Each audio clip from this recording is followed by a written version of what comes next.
Nation, we're back.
Yo, shout out to everybody here in the building.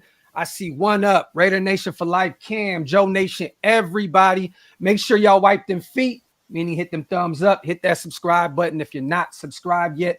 I have two of my personal favorite people in the world on my podcast today. My brother Murf. What's good, Murf? What's going on, man? Glad to be here. Oh man, it's a man. I couldn't wait for this one. My brother Swag Jeff is in the building. What's good, King? What's up, baby? How are you, man? Man, it's been what? When was the last time we actually got a real chance to hang out? It was Vegas, right? Well, the last time we saw each other face to face, yeah, it was definitely in Vegas for the draft. But I think we did a little RFR conversation on our channel with you. A couple months later, something like that, right? Yeah. Yes. But you guys haven't been over. Murf, you haven't been over here since you and Cap, right? Yeah, that was it. Yeah, with me and Captain Jack when he was yelling "argue fucker" at me for Yeah. If you remember, I brought up Tom Brady and he got pissed. He came out of his chair. He's ready to come through the screen and kick my ass. Yeah. Now he's laughing, Captain Jack. Jeez. Well, it's funny because that came across my feed not too long ago, and I said, okay, it's time to get my guys on, man. I know you guys were on with me at the Ahern with me and Shieldmore and everybody, but I wanted an opportunity because I think a lot of people in the nation don't understand. These guys probably put on one of the greatest shows on YouTube. And to be honest, there should be way more eyes over there. And that's no shade to you brothers, because I mean that though. You guys put on a hell of a show.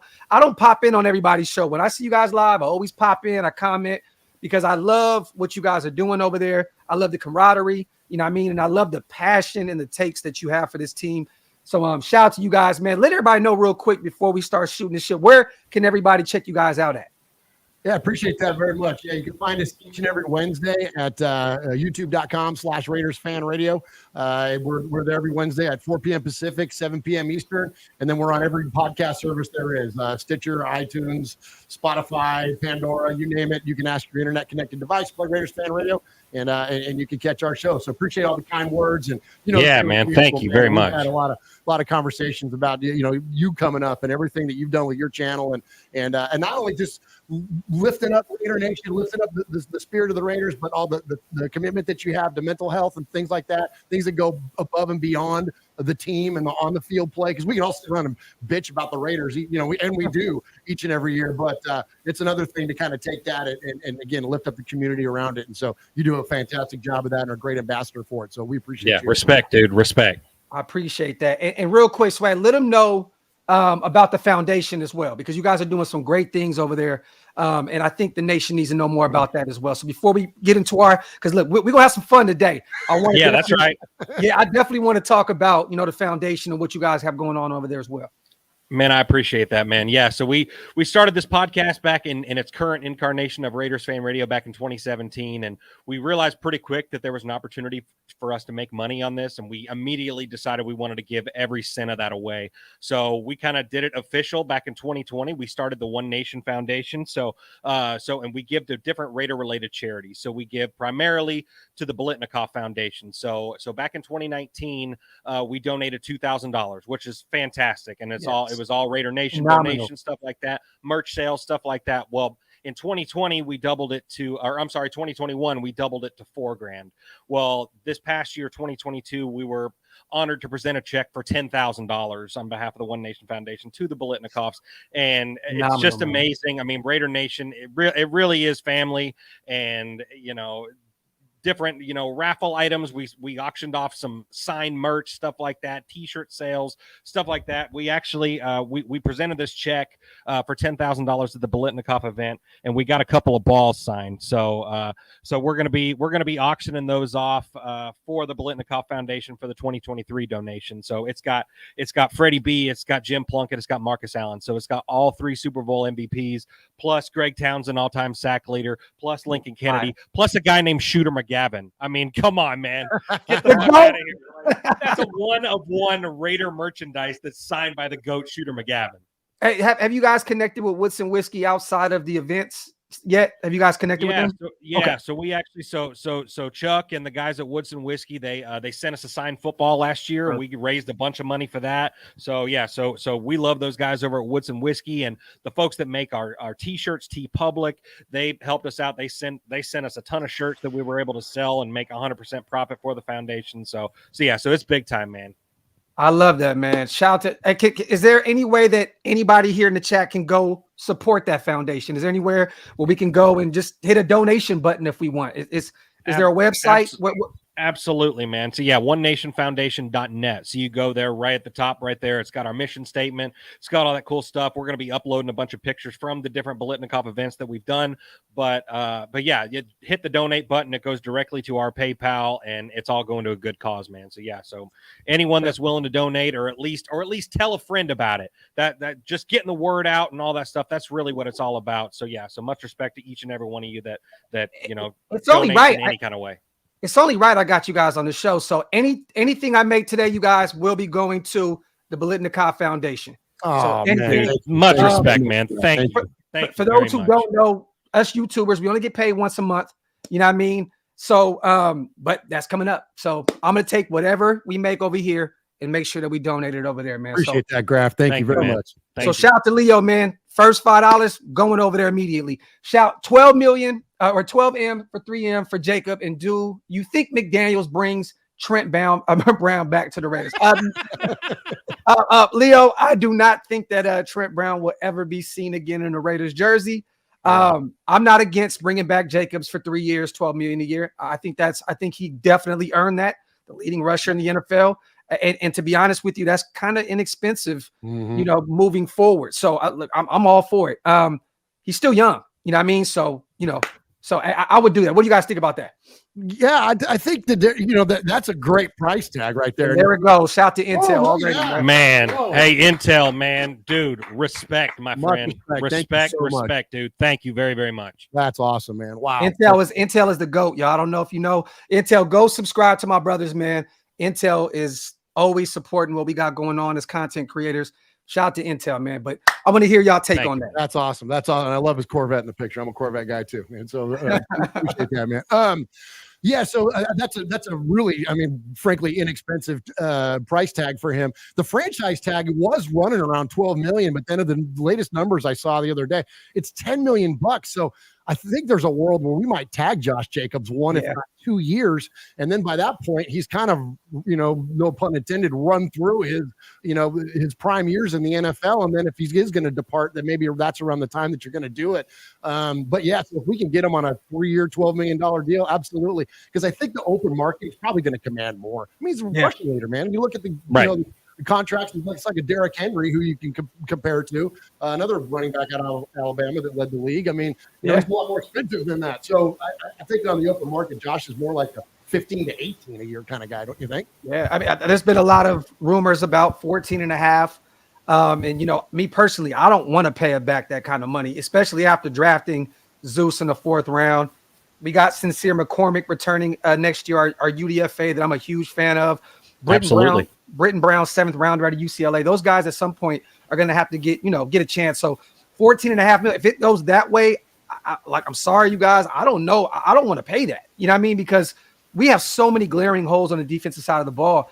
And, this is the thing, right? Everybody on the internet is always complaining about this defense year in and year out. Well, this is the offseason to do it. I think that, with all this money that we have, when DC's contract is off the books, we have, I think, upwards of 60 million. There's a whole bunch of other contracts that we can restructure, Max's, Colton Miller's. We can technically really get up damn near 90, $100 million if we somehow, some way want to restructure some stuff that makes things work. So this is definitely the off season to make some things happen. And I think that Josh is being honest by saying he wants to be here. He got the tat. He I remember he had Oakland on his bio on IG for mad years. And he said he didn't want to take it off because that was the team that drafted him. So I think Josh is a Raider by just by nature, period.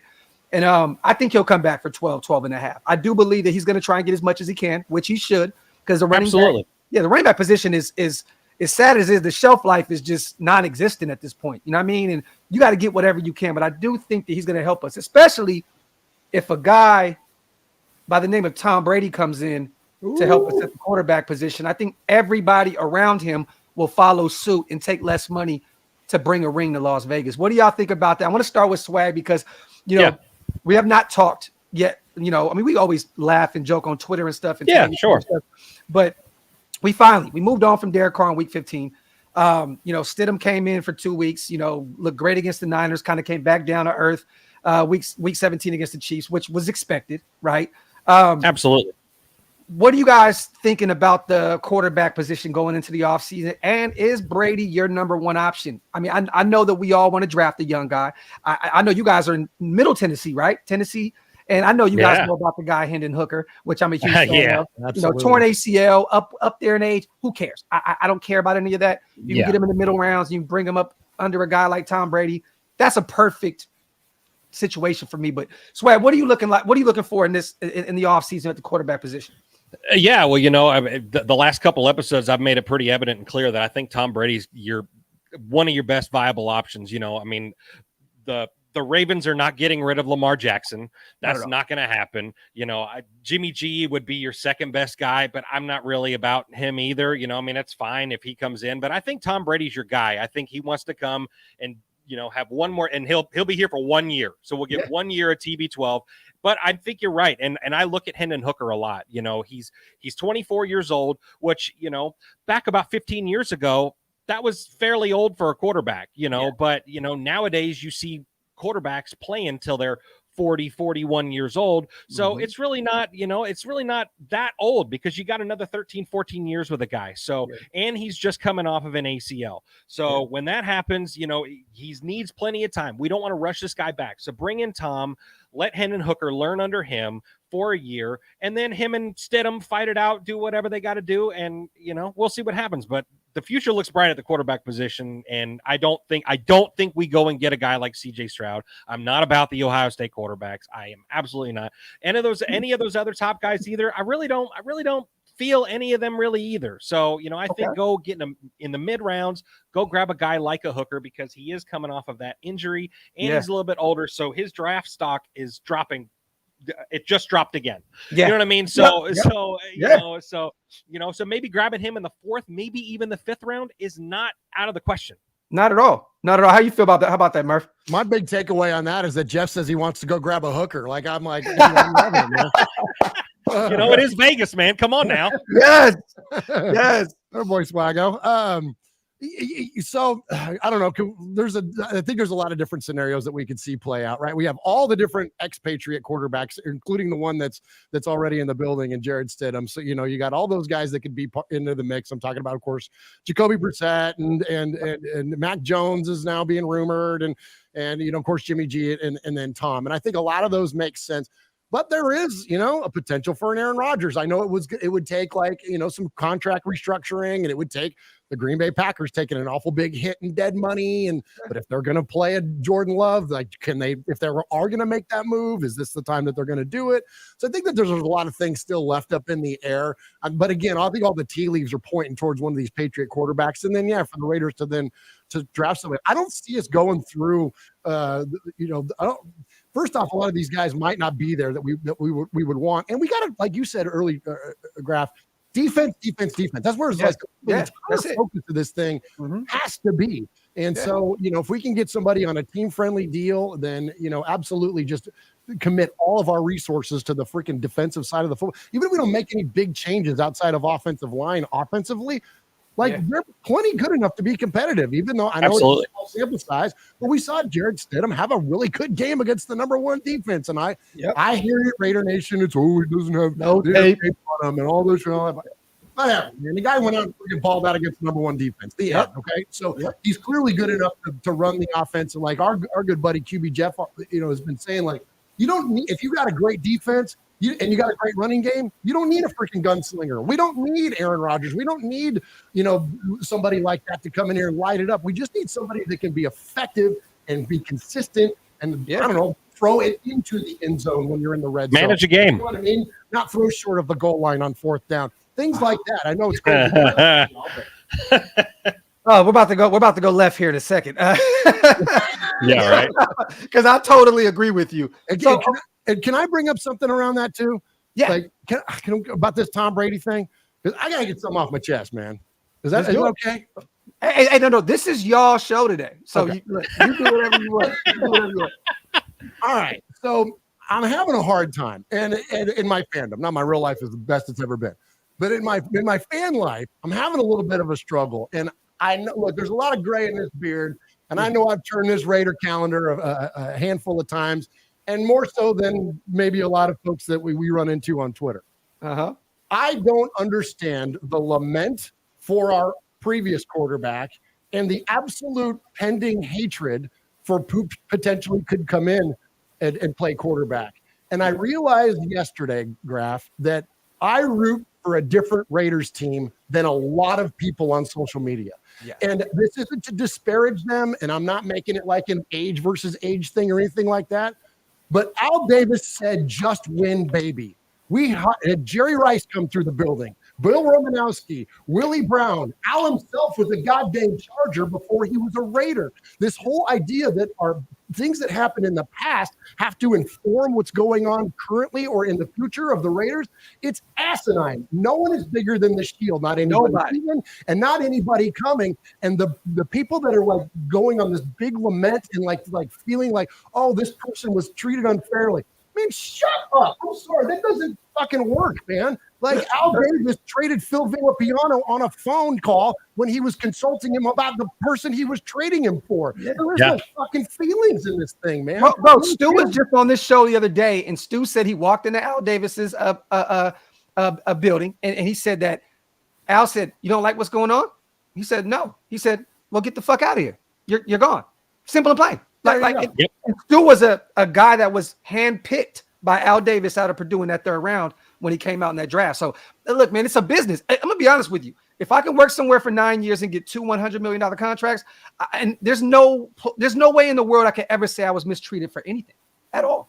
You get to play a game that all of us grew up loving. You know what I mean? There's no wrong way to get rid of Derek Carr. At the end of the day, at the end of the day, you move on, we move on. Now you guys want more of a stable organization? Okay, we'll go find that stable organization.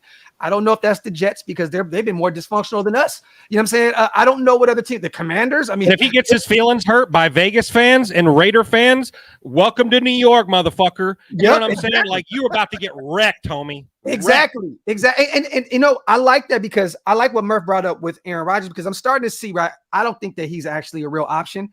But I'll be real. I've seen a lot more trades where it involves DC, a first round pick, and like a future second or third to Green Bay for Aaron Rodgers, right? Like now that's something I would visit, right? Because it kind of helps ease the blow with that $50 million hit for Aaron Rodgers. We get rid of DC, and we get rid of a early round pick, a few of them probably for Aaron Rodgers. But you're bringing in a 3-time MVP, 4-time MVP. I mean, and he's won a ring. You know what I mean? Look, moving forward, you guys, I want a leader. I want a leader in the locker room. Thank you. I don't care who it is. Like I want them to be not just a leader, a winner. And Tom Brady has won 7 rings. That he's going to command the respect from every single person in that locker room, including his head coach, his GM, including all the other assistant coaches. Everyone's going to look at Tom like he's the most decorated football player, I think, ever. He's like the Bill Russell of the NFL. And mind you guys, this isn't me. Everybody keeps saying, oh, now you're riding. Look, I hated Brady until even up till last October. I hate him. I'm like, fuck him, until he became a realistic option. Now it's like, whoa. He could be a Raider? Okay, cool. Now that hatred I can push to the side, because there's guys like us that are older, that's been around, and we just want to win. A lot of these other guys are just so used to losing that they don't want to change anything. They don't really care. Like, they're like, oh man, this is our team. This is who they are. No, you guys missed out on some great years back in the day where this team was expected to win. And the expectations are so low now. And all we're trying to do is raise them shits this high. You know what I mean? Right. If you bring in a Tom Brady, you're expected to win. I seen somebody the other day say, oh, if you bring in Tom Brady, the expectations are too high. Is that a problem? Like, what? Come on. Like that's an issue? Like, come on. I don't understand this lowered expectation as a Raider fan. The expectations should be Super Bowl every single year. I'm sorry. If you're a fan, you think we're going all the way. And, for all this, and kind of to piggyback on what both of you guys said, Al Davis is like the biggest symbol of the Raiders that he's ever had. Everyone, whether, you're a new fan, whatever, all about Al Davis.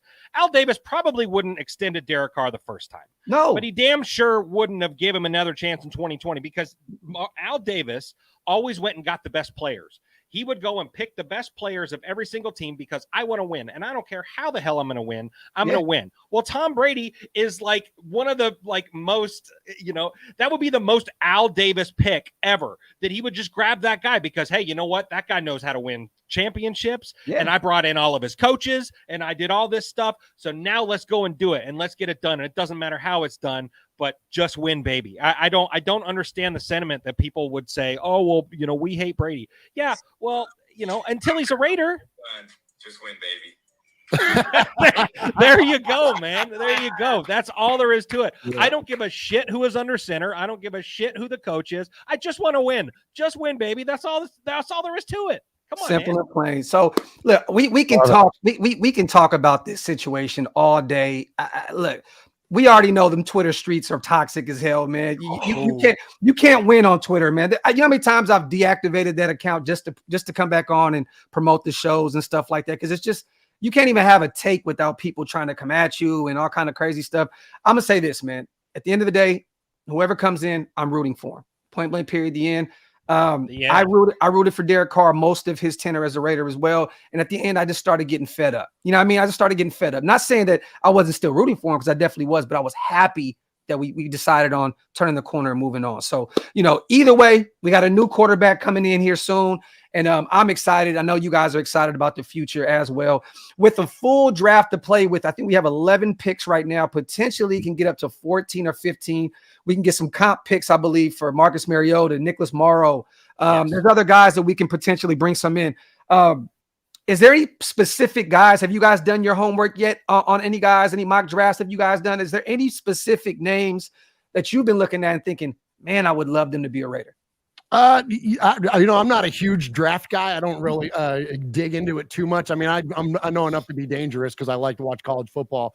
But I would love to see it address the interior, the defensive line. Yes. I think that when we saw a huge difference, a huge drop off in Max Crosby's game when Chandler Jones went out, right? Yes. And we didn't have anybody in the interior to suck up blocks so Max could work free.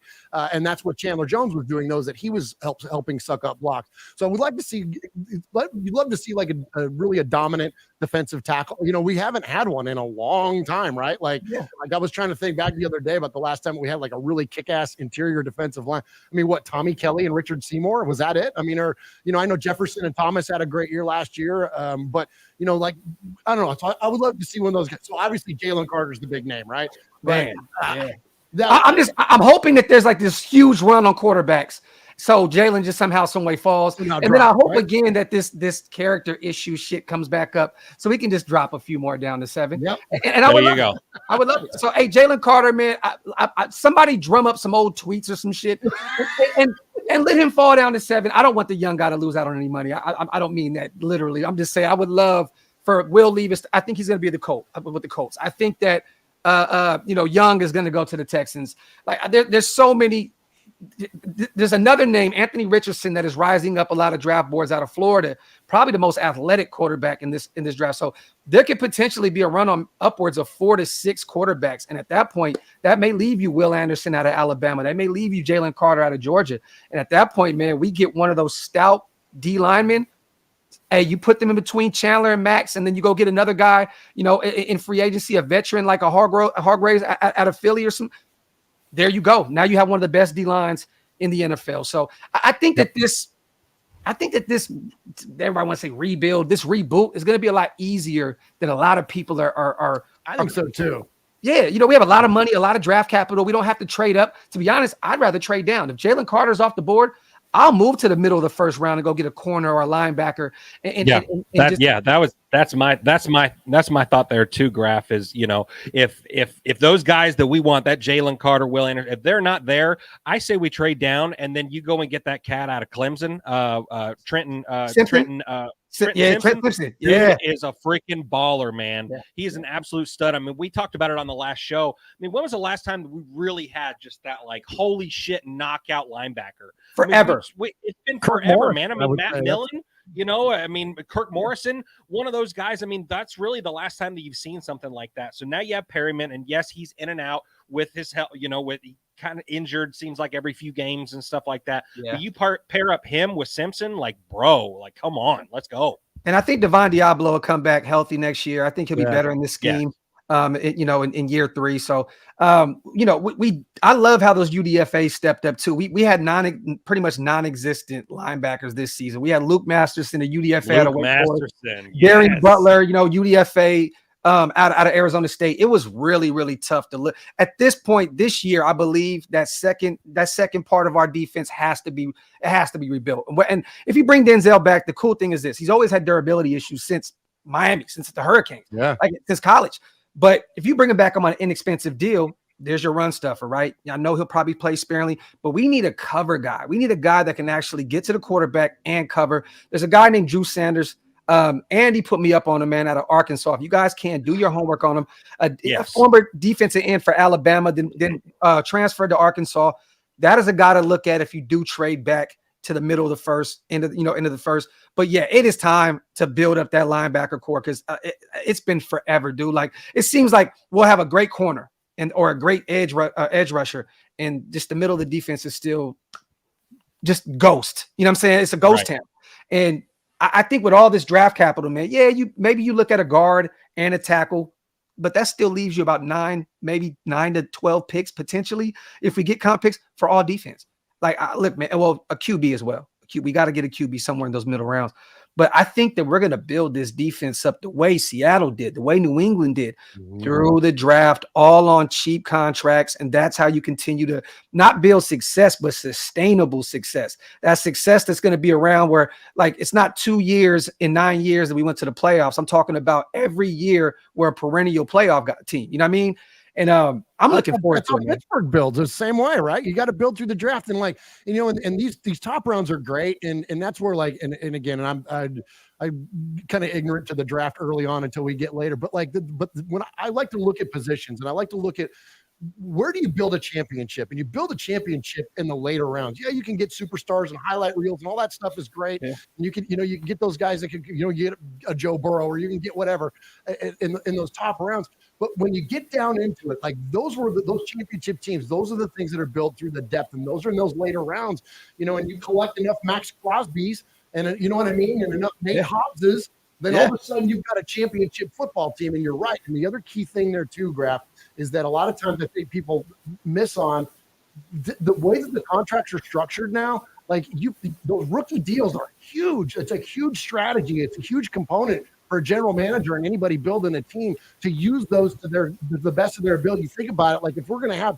14 picks, that's 14 contracts that are cheap as shit. Yeah. And so now you can go out and blow it out if you've got $60 million into the cap and you want to get, I don't know, Jalen Ramsey and Marcus Peters to be your starting corners and have Nate Hobbs work the slot. How's that sound? You know what I mean? Beautiful. And blow it out. You know what I mean? Blow out all the freaking money on those two guys. Like, so anyways, there's a lot of options there when you draft well and you draft well late. So I'm with you. You look at those teams, Seattle, Pittsburgh, et cetera. And I know Pittsburgh was a little bit down this year, but oh yeah, they were down and still had a winning record. Like, how nice would that be?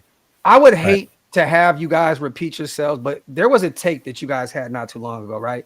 And I can't even say a take; it was just real. I mean, you took your notes down, you wrote down all your notes. Can we revisit that just a second? I don't want to have you go all the way back to 2001, the list that you wrote, right? But what Murf and them did, they wrote down a list of quarterbacks that were overpaid, right? And pretty much they were on big contracts. You know what, Murf, what did you write? Okay, so I went back to the last Super Bowl the Raiders were in, which was obviously in 2003, 2002 season. Mm-hmm. And I went back and I looked at every quarterback that was the Super Bowl winning quarterback from that point up to current day. And when you look at every single one, other than one, I think there was an Eli Manning in there. Other than that one example, every single quarterback was either on a rookie deal or a team-friendly deal. Because I think it was obviously Tom and all those kinds of, because he would take $14 million a year or whatever it was to go play for the Patriots. Then I even went back and I looked at the losing quarterbacks, and the formula still holds there as well. And when you look at it like this year, to give you an example, who were two of the dominant teams in the NFL this year? You got Jalen Hurts and you got Joe Burrow. They're both playing on rookie contracts, right? You can go even deeper with that real quick, Murf. All these guys that are in the playoffs right now, Purdy, rookie contract. Hurts, rookie contract. Burrow, rookie contract.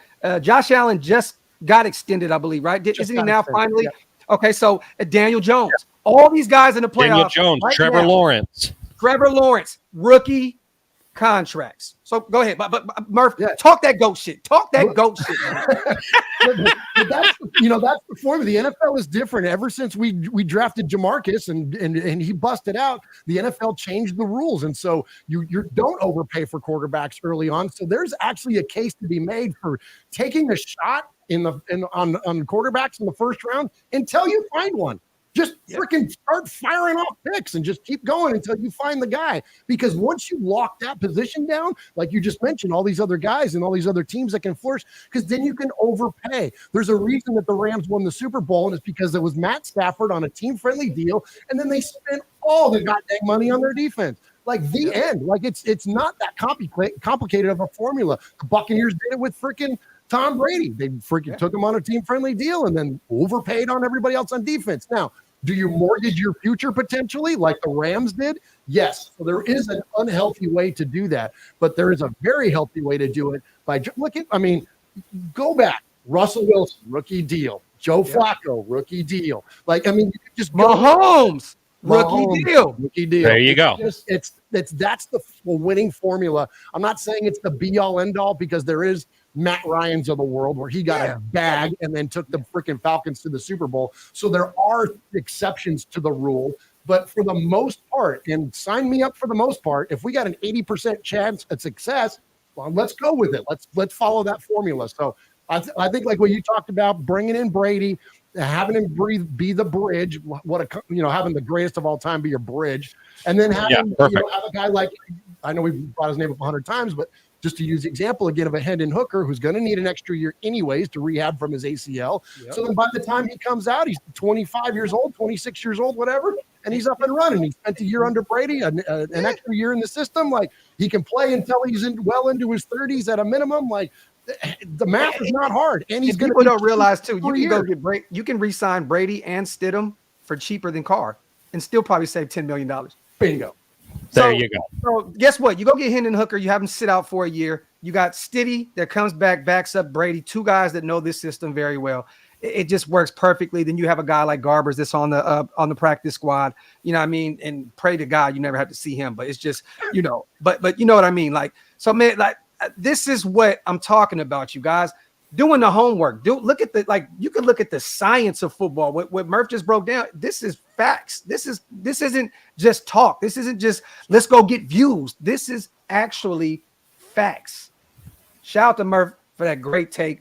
I love it. Yeah. Now, let me ask you guys this. Have you guys done any homework yet on free agency? I know the season's still not even over yet. Are you looking at any specific free agents? There's a lot of rumors. Jalen Ramsey is not a free agent, but it looks as though the Rams might be kind of fooling with a mini rebuild over there. I seen Aaron Donald kind of fooling with his bio on Twitter. I see Sean McVay questioning maybe retirement. Now he's coming back, but his assistants are all going to find other jobs.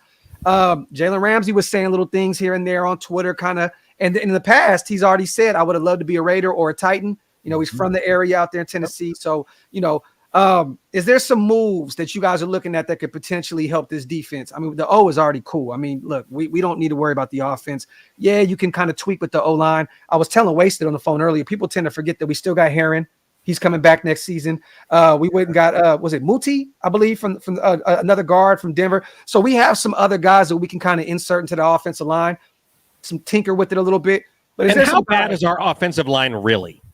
Not bad at all. How bad is it really? I've heard so many people talk about, oh, well, it doesn't matter if you put the greatest of all time, whatever, in the backfield. It doesn't matter because the O-line sucks. Well, maybe Derek Carr made it look bad.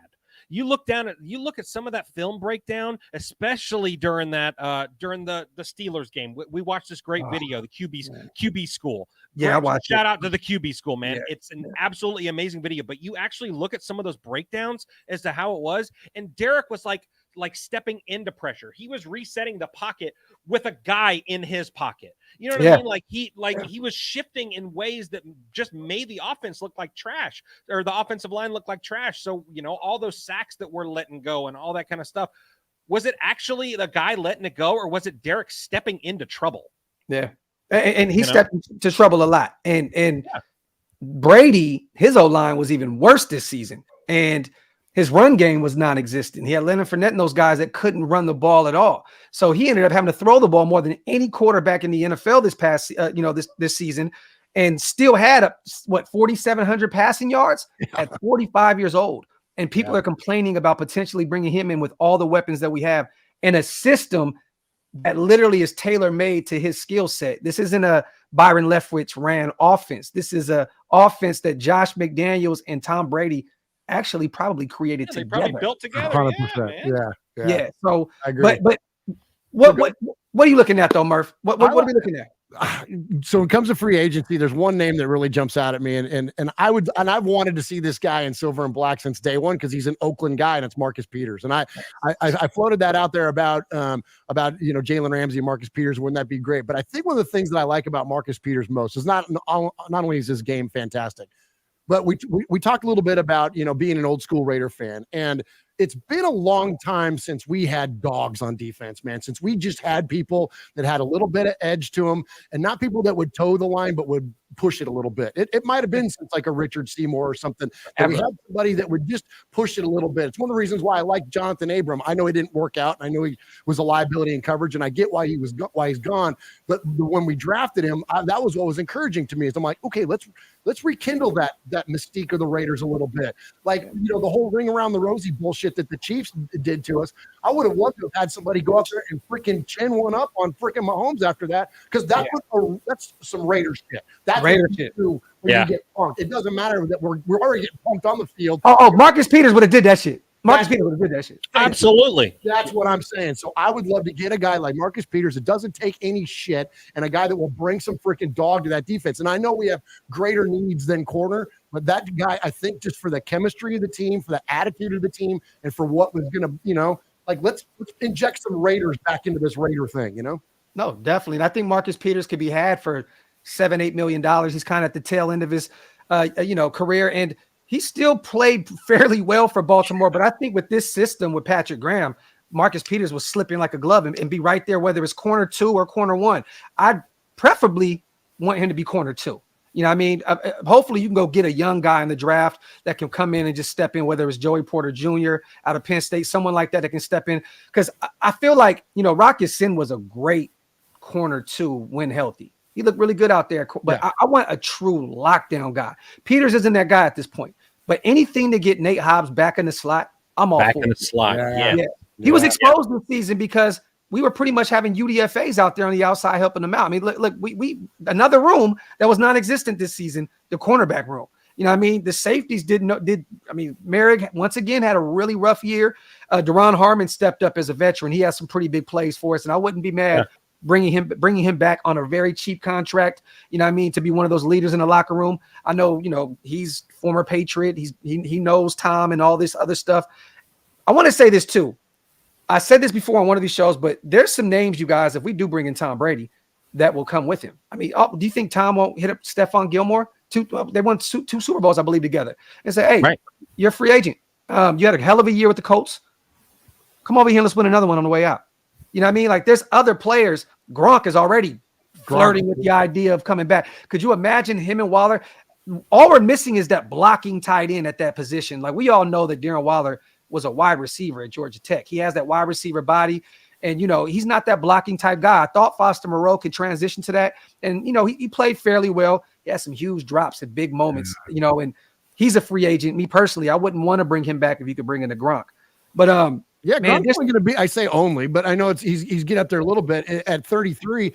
But when you look at tight ends, look at Gonzalez, man, tight ends can play effectively for a long time because of what you're saying. It's they're not running 9 routes down the field every freaking play. Although they're staying at home and blocking a lot, whatever. So I mean, there's a lot of durability when it comes to those tight ends. So I'm with you to play as a second to freaking Gronk. And you know, not like we haven't seen Gronk and that other guy who I know we're not supposed to talk about him anymore. But look at that freaking that Patriots offense under McDaniels. Holy cow. Hernandez and freaking Rob Gronkowski. Yep. That was a freaking crazy ass offense that they ran. And don't you think that we can still do that because you have the athletic guy in Waller, just like freaking Hernandez was, the lanky guy that can go, you know, high point the football and everything else. Yeah. And then the freaking grinder and Gronk. Like, it's like, shit, that'd be a oh yeah. And by the way, we had the league's leading rusher. Like that offense would be sick. Fire. Do me a favor, you guys, if you get a chance to. So today I went back and I watched a video from the 2018 AFC Championship, right?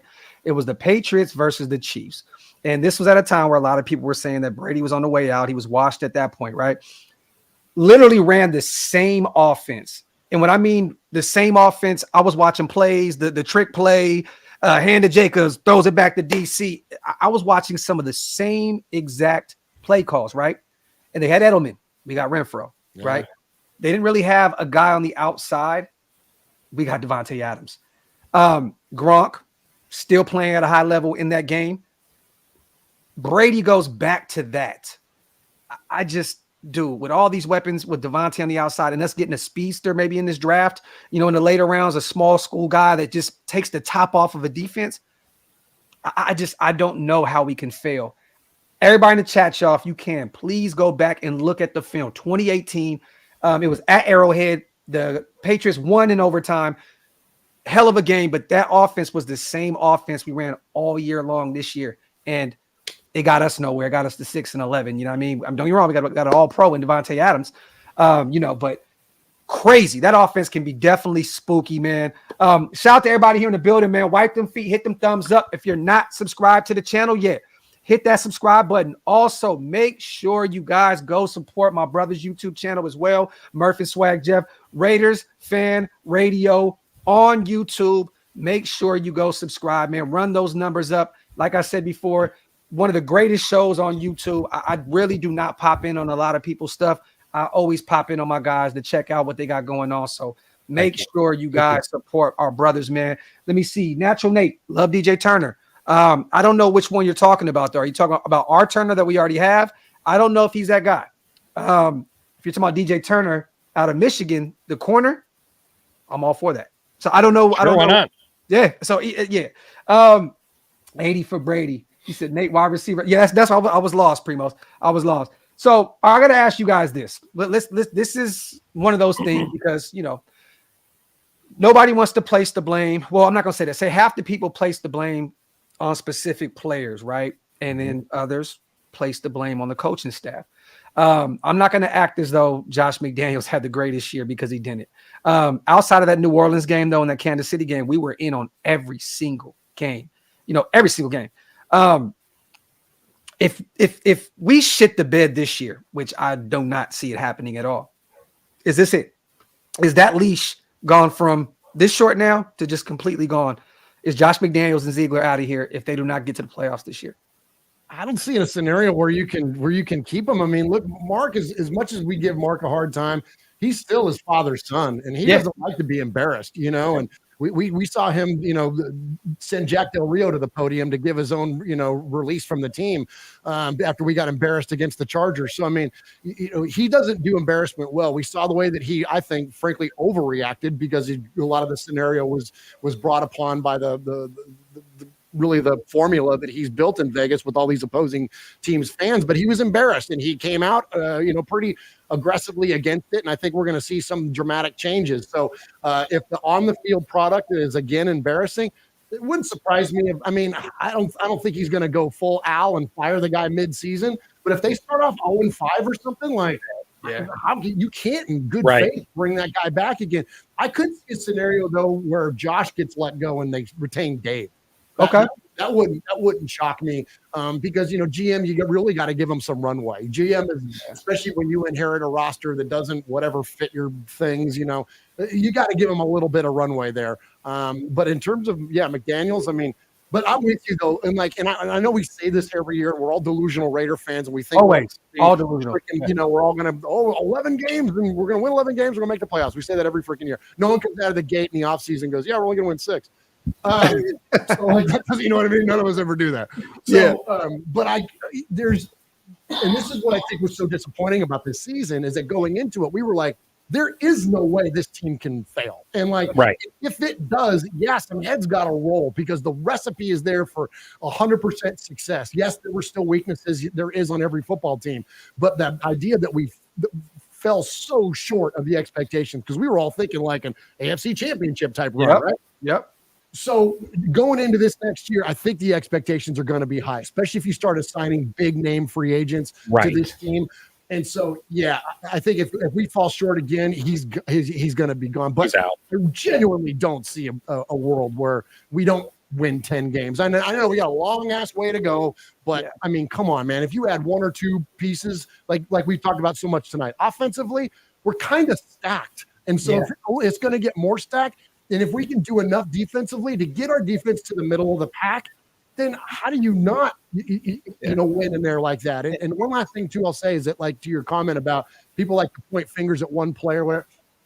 In the case of, with the one most glaring player that's left, it's not about that you're pointing all the fingers at him and saying it's entirely his fault.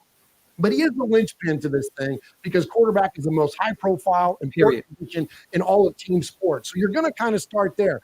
That doesn't absolve the other things. That doesn't mean that, oh, no, the defense didn't suck. No, the defense sucked too. One criticism at one thing doesn't absolve the other. So there are numerous areas for us to address. That was just one part of it. So we can address that in this offseason, load it up on defense, and the next thing you know, hopefully we'll have a playoff team. Yeah, and people tend to forget, too, that Waller and Renfro were hurt all season long. We had so we're going to get them back healthy next year.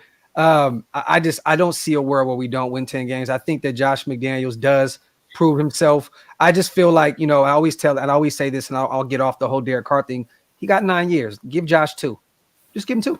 Just give him 2. You know what I mean? And we'll go from there. I mean, look, people wanted to keep Rich Bisaccia, and shout out to him. He just left. He had a interview with the Indianapolis Colts for their head coaching position. Finally got one for him. Yeah, man. So love to see it. But let's be honest, we would have been worse this season if we would have kept Rich Bisaccia. I love what he did, and I love that how him and Carr and everybody grouped around each other last year to make something out of nothing after all the shit that we dealt with. But I think this guy, as much as he's done on the offensive side of the ball as a coordinator, I think he deserves at least 2 years. Just give him 2 years, and if he shits the bed again, I'm all for moving on. I've never said that Josh McDaniels was the answer. I'm just saying give the guy an opportunity to be the answer because people keep saying stability. That's a part of stability. Give a guy a little chance to, DC became insanity. That wasn't stability anymore. It was insanity. It was just doing the same shit over and over and expecting different results. You know what I mean? I think with Josh, just give him one more year. They will move forward. Swag, let me ask you this real quick. Hey, let me touch on what you just said before we move on. So you said Bisaccia, we would have been worse. That may or may not be the case, but I think Derek Carr is still your quarterback if Rich Bisaccia is still here. Yes. We're not even talking about who we going to go get, whatever, because it seemed like, and I'm sure everyone has read that article from Hondo. I was just, that was what I was about to ask you. Yep, okay. So it seemed as though, in reading that, I had several takeaways from it. But one of the things is that Derek didn't like to be criticized. He didn't want to be publicly, humiliated or whatever you want to say, that, you know, he didn't like being criticized about all that. And I don't think Bisaccia was doing that. I don't think really hardly any coach sounded like maybe he was doing that. And, you know, Josh McDaniels has got a standard of, you know, I'm going to win a championship because he's done it so many freaking times. You know what I mean? Look, man, let's just be real, man. He was coddled. I mean, your head coach moved next door to you. You guys moved next door to each other. I mean, like at the end of the day, like you just had every opportunity in the world to get right where you were. You know what I mean? So, and the whole, I don't like to be criticized. We're sitting here now watching his brothers and his nephews and everybody else criticize our organization left and right. So I hate to hear that. I hate to hear, oh, he couldn't handle criticism. Well, guess what? Now your guys are flaming us and they have no idea what the fuck they're talking about. You know what I mean? Like, did you see yesterday with David Carr throwing a shot at Tom Brady? Like, who are you, bruh? Like, who are you? Like, you're one of the biggest busts. It's like you, Ryan Leaf, and Jamarcus Russell are like the Illuminati triangle. I had a rant a couple of weeks ago about David Carr, son of a bitch. Yeah, and I watched it and I loved it because it's honesty, it's passion, and what you said was that's true. Like these guys, man. Regardless of how you feel about how it was handled, that arrogance that he came to on that video on his nephew's channel or whatever, unreal. That amount of smugness, like he's sitting there with this shit-eating grin on his face, like he's got some big gotcha on the Raiders. Like, fuck off, dude. Like, exactly. You know what I mean? Like, there is no big gotcha. What's the big reveal? What are you gonna? What's the big reveal? That they freaking decided to move on from your brother and he got fired because he didn't do his job? Like, come on, man. Like, whatever. And you can feel however you want to feel about it, but like that presentation, it's just gross, man. Like, what are we doing here? Like, and that's why another reason why I'm happy to move on. Professional analyst? Yeah. Come on. Yeah. Man. Well, maybe Derek will do the same as David did and actually win a Super Bowl as a backup quarterback. You know what I mean? Hey, now that would be the irony of that shit. Would be absolutely. It would be absolutely. Hey, they truly would be the trailer park Mannings. I heard that somebody's calling that the other day. That's hilarious.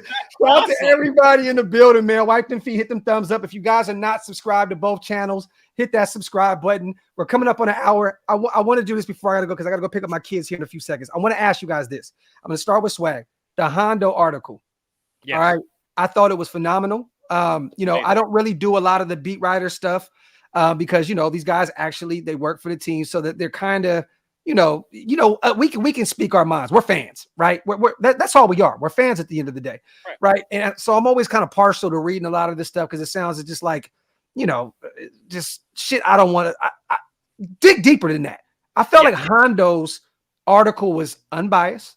I thought that he attacked both sides, right? If you're a car fan, if you're not a car fan, I just think it was a well-rounded article. Was there some certain gems in there that you guys got from that where you said, man, I feel for Carr, or was it more of, I'm just so happy we're moving on? Like what did you guys get from that Hondo article? Yeah, well, you know, frankly, I was kind of shocked because I was almost halfway expecting everyone going, oh, what a great article. And I was expecting kind of a Derek Carr love fest, you know, and all the shit on Josh McDaniels. But my takeaway from it was, wow, it really seems like Derek wasn't who we thought he was. You know, I mean, that really at the end of the day, you know, you took your ball, you went home. It sure as shit would have been nice for those last 2 games of the season for Jarrett Stidham to have his QB1, you know, standing over him with a headset going, hey, I would do this here, maybe do this here. But no, he didn't. And yet we don't know what happened in that closed door meeting. And Hondo didn't go really into a whole lot of that either. But, you know, whoever's decision it was, it couldn't have been the Raiders because the Raiders cannot ban a guy from coming back into the facility.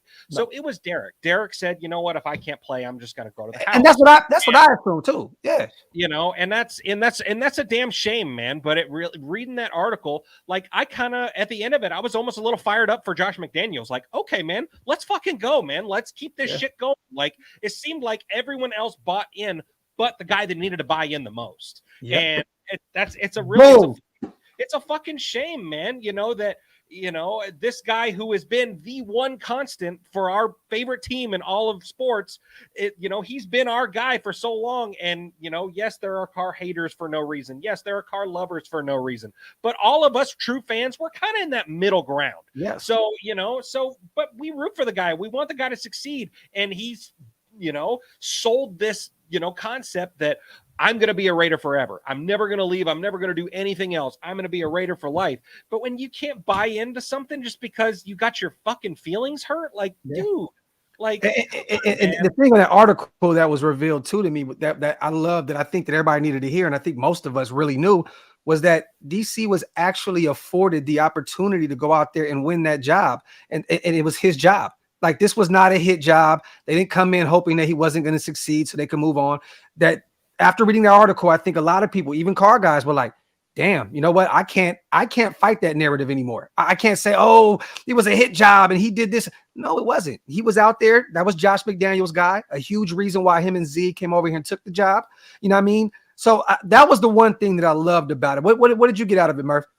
Yeah, my biggest takeaway was that there's gray area, and unfortunately, when we deal with social media, there's absolutes, right? We'll only Sith deal in absolutes. There's gray area to life. It's not all one thing. It's not all the other. And like I mentioned a few minutes ago, the criticism of one thing does not absolve the other.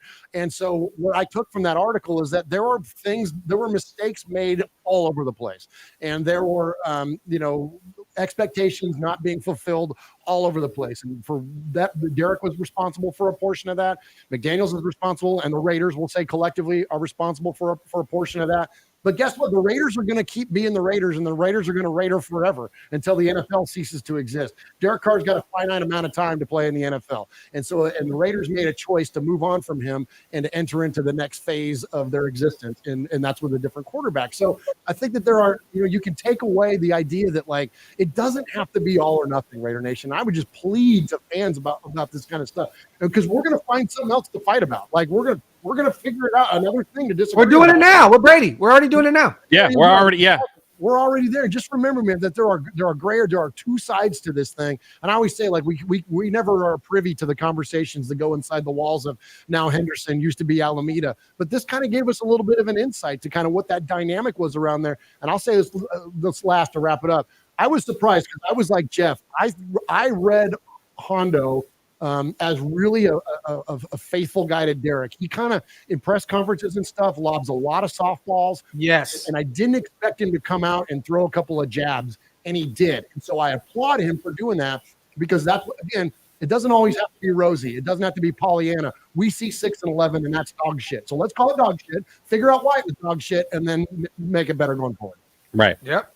That's it. And it's funny, man. They said that after that New Orleans game, I think that DC kind of changed. It'd be really funny to see him end up in New Orleans, back where it started with Dennis Allen. And I got one more question on the way out. I got to do this because started with Swag, man. Swaggy, what do you think happens with DC? And if we do end up trading him, right, what do we garner back from him? We're not trading him. Graphk. Okay. It's just not going to happen. I don't see a scenario. The new league year starts in March. I don't think you can trade before that. So you kind of got to have like a handshake deal with somebody to go, hey, on this date, we're going to trade for you. So people saying, oh, we're going to get a first round. Oh, we're going to maybe get a second round. No, I think we just cut our losses. It's done. It's over. And after that, I hate to kind of be a jackass, but I don't give a fuck. I don't give a fuck. I don't either. Just give me the salary space. Give me the salary cap. I'm good. That's all I'm concerned about. Where do we move forward from there? I don't wish him ill will. No, I hope he goes and it makes money and does what he likes to do, whatever. When the Raiders play him, we're gonna whip his ass. You know what I mean? And that's a given. But I don't give a shit where he goes. Yeah, I don't care. I love it. I don't care. And I'm with Swaggo on this one. I don't think there's a scenario where we can comfortably trade him or agree in principle to a trade, because his contract for $40 million kicks in 3 days post the Super Bowl, which is the 15th of February, which is coming up in a few weeks. So you got to get a big ass deal done. Plus whoever's going to get him is probably going to restructure him, because ain't nobody taking on that $40 million salary. So it's going to be a pretty tricky thing for the Raiders to get anything in value. So I'm with him. I think that we're just going to go ahead and cut ties and just move on from him, and then move into the next phase. And I'm also with Jeff on the idea that, like, I mean, wherever he goes, fine. I think he'll go somewhere that's media friendly and warm, because you know what I mean, because of all the challenges around him in that. And Tampa Bay. There you go, perfect. And I don't that division really. Yeah. It's if you win that division, winning 8 games, so he'll do fine. Well, hey, but when Brady does it though, when Brady does it though, it's, he was in a terrible division. He only won. If DC does it, see, he's a winner. He's a winner. I see it coming. I see it coming. But absolutely. But and then the last thing too is that we talk. I've almost felt like I've leaned in more against Derek on some of this stuff, just because of the freaking wave of martyrdom that's been thrust upon him by some. And so I feel like I've pushed hard on that. And a lot of folks will say, like, what about once a Raider, always a Raider? Yeah, that's not lost on me, folks. And I would say this to you. When he's in another team's uniform, I don't give a shit. I'm not rooting for him. I don't root for Khalil Mack either. You know what I mean? Like, I'm glad to see them get bounced from the most embarrassing playoff loss in recent history. Good. Like, I want that for everybody that's wearing Chargers, especially Khalil Mack. I didn't watch a Green Bay game with Charles Woodson involved in it. There you go. So, totally. Exactly. And that's one of my favorite players of all time. Tim Brown is my favorite athlete. I didn't watch him in Tampa Bay one time. So at the end of the day, man, that once a Raider, always Raider is true. But when you're not a Raider at the time and you're playing for another franchise, we do not care. Now we can celebrate him when he comes back and lights the torch. The Raiders will hook him up. He'll be front and center at the alumni nights and all that stuff that they do. And good, we'll love you then. But until then, get the fuck out of here. There you go. That was that's the best way to end this show. Get the fuck out of here. Right. Shout out to my boys, man. Let me ask y'all this. When is the next time you guys are gonna be in Vegas? I don't know. We're going to do our Bolitnikoff dinner and present the check to the Bolitnikoffs at the end of the year. That's going to be in either October or November. So I've been, this past couple of years, man, I've been like a whirlwind. I think I've made 12 trips to Vegas collectively for games and the draft and some just to go out there and hang out and whatnot. So I decided I was going to throttle back a little bit this year to give my liver and my wallet a break. But I'll for sure be out there for at least one of the games because of the Bolitnikoff Foundation dinner. But I'll probably be jonesing though too. I'll be ready to get out there for a preseason game or something. So probably August, I would say. Keep me posted, man, because I want you guys to come to one of our blackout events. We're going to be doing the whole parties again and stuff, and Cody and Samoan and everybody. So make sure you guys give me a heads up so we can give you guys that red carpet treatment. You already know. Thank you. Yeah, they're amazing. I've keep up with it on your socials, all the pictures and videos. Badass, and it's like a freaking lot of fun. Appreciate you guys. And I'm going to the Colts game this season in Indy. Me and Stu will be there. So I know that's not too far from you. I mean, it's kind of not at all. You guys get a chance to up the road, man. We'll probably be there. Hey, you guys want to come kick it with me and Stu, man. We'll have some drinks and we'll vibe out. Yeah, perfect. Once again, everybody, shout out to you guys in the chat, man. Make sure you hit them thumbs up, wipe them feet, subscribe to the channel if you're not subscribed. Also, man, make sure you go run them numbers up. Raiders Fan Radio, my brother Murf, my boy Swag Jeff, man. Like I said before, I can't say this enough. They put on a great show over there, man. So they do live shows. They're very interactive with their audience. They speak to them. It's it's just love over there, man. So make sure you guys jump over there and tell them I sent you, man. How about that? Shout out to everybody here in the building. I appreciate you, my brothers. Thank you so much for pulling up and talking this shit. Let's make this more of a consistent thing, man. I would love to come over there. You guys come over here. Let's make it more constant. You know what I mean? Absolutely. Absolutely. Appreciate the invite as always. Thank you so much. Always, man. It's love with my guys. Like I said, you guys are my Raider brothers, but you guys are great human beings, man. So I want to surround myself around people like that. And I think more people need to do that. You know what I mean? So once again, you guys, shout out to everybody in the building. Appreciate you. We out. Wow. Respect.